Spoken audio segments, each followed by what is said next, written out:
For the past week, after finishing over the panel, March of the Backweed, I've been really fondling on Golden Sun, and I'm really having fun with it. I still have 3 digits to go, to get, by the way.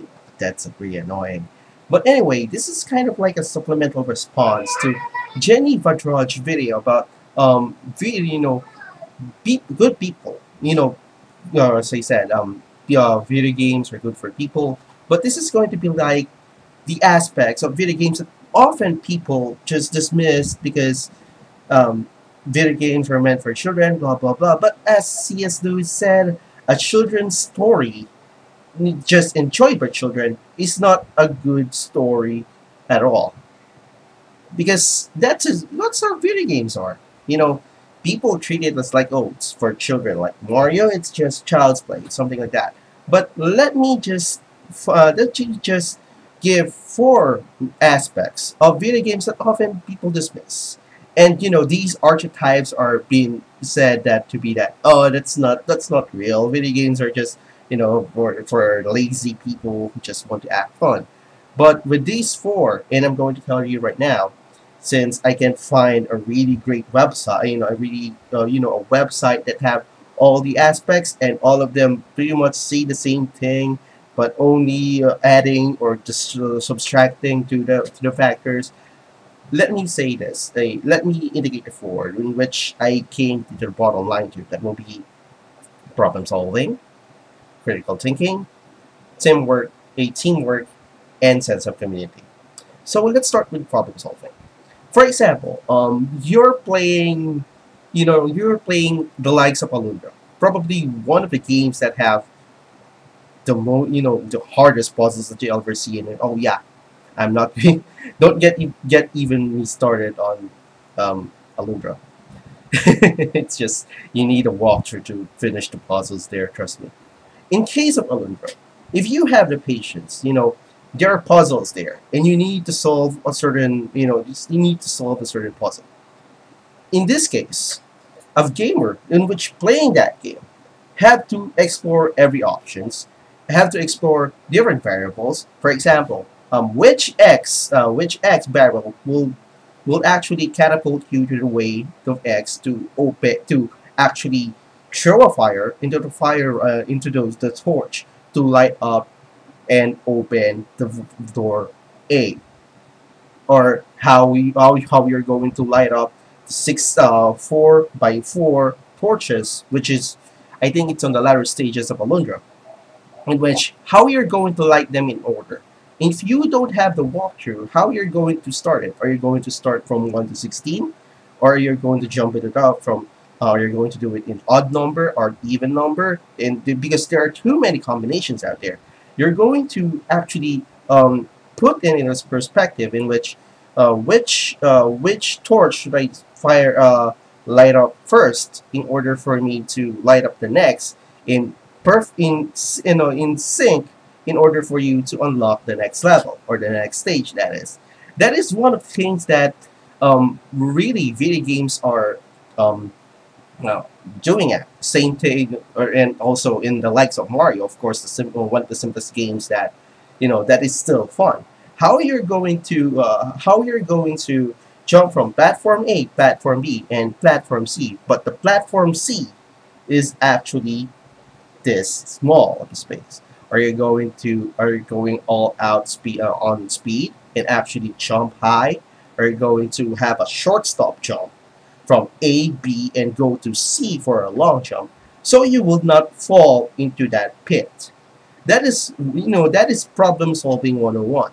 You'll consider every variable that the game is presenting to you, and you will act upon it.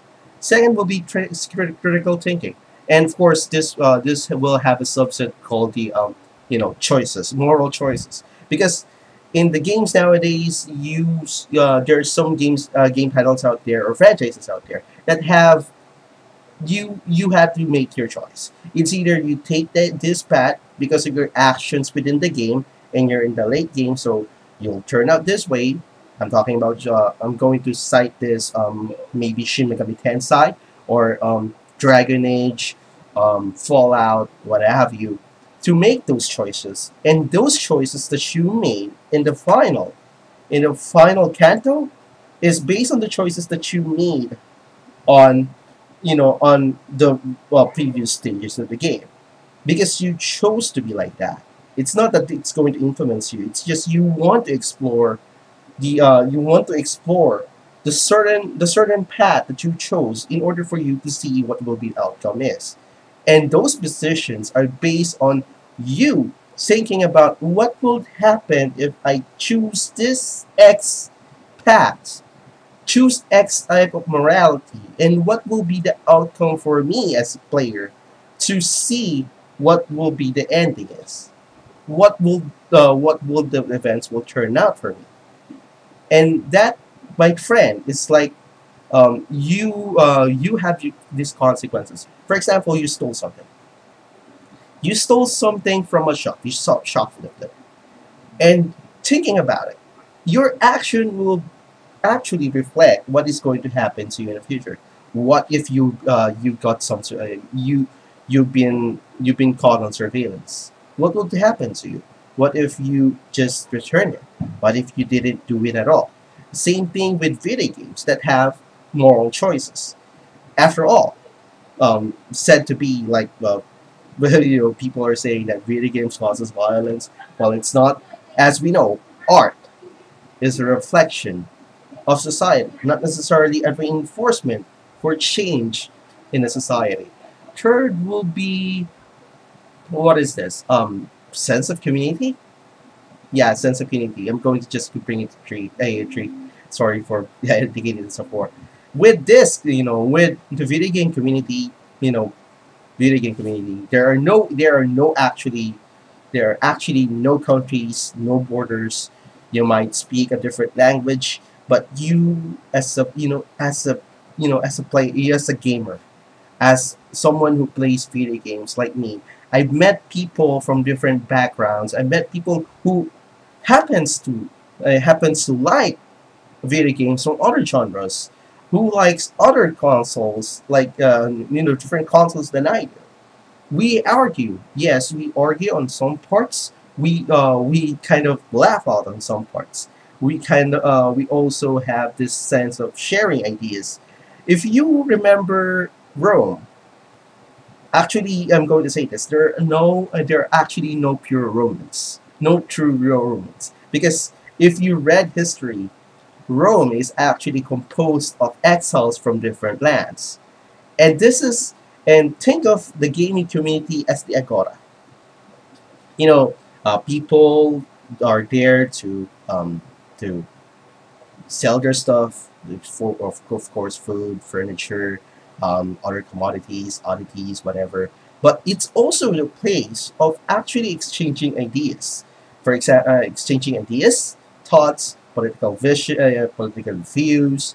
How are the how the other states are doing so far. But in this case, that the video games, we aside from we put those political views aside. We talk about how this franchise is doing, how this game creator is doing, how is this game studio doing, how is the video game industry in general is doing, how about this console is doing so far. And yes, we have some disagreement, and agree to disagreement, because that is what a community is. That is what is an agora is. It's all about sharing ideas, sharing thoughts, listening to one another, and from there you can develop your own conclusion. Because as a community, as a community, you don't force one another to actually convert him to what you think it is right. You're there to actually just show it there and him or her change his views or her views based on the evidences. We do not force people. We do not force fed people into say that, oh, Nintendo Wii is the best console because of screenplay. Oh, PS4 is the best console before you should we people should just buy PS4 because of 1080p and 60 frames per second more. We're not like that. We are. well, there are some so the intellectuals within the community that says that, oh, this X console is much better because it renders X amount of polygons more than this X console, Y console, that is. We do have those bad seeds, but in general, that the people think about the playing, gamers, video, of course, the people who play video games, gamers like us, are insociable, no lifers, lazy, whatever have you, that we have as stereotypes. Those are not true. And this is just me. Compared to other communities out there, we are actually are more tame than them. I'm not even kidding. And if you think that's a joke, well, I don't know what it is. Because honestly, I'm going to tell you this. In my years of playing video games, I've met many great people. I've met many great friends, and we talk about on a daily basis. And with this, wow, this is, I cannot ask more for a community. Sometimes you get angry, sometimes you get frustrated, but that's the thing about a community that makes a community. Now you're going to ask yourself, what this have to do with Gamergate? It's simple.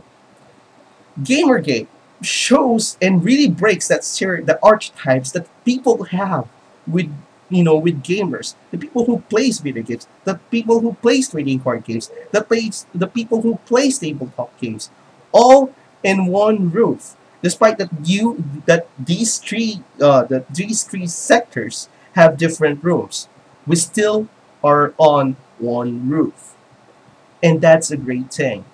I, you know, we might have differences in taste when it comes to whatever spectrum we want to enjoy gaming. The fact is, we just enjoy one thing, and that is enjoying these games. That's pretty much it. You know, it's really heartwarming to say this, because I've been planning this for a long time, and I think the time is right. Breaking the archetypes and the stereotypes that gamers have for over over 4 decades. Starting from the tabletop.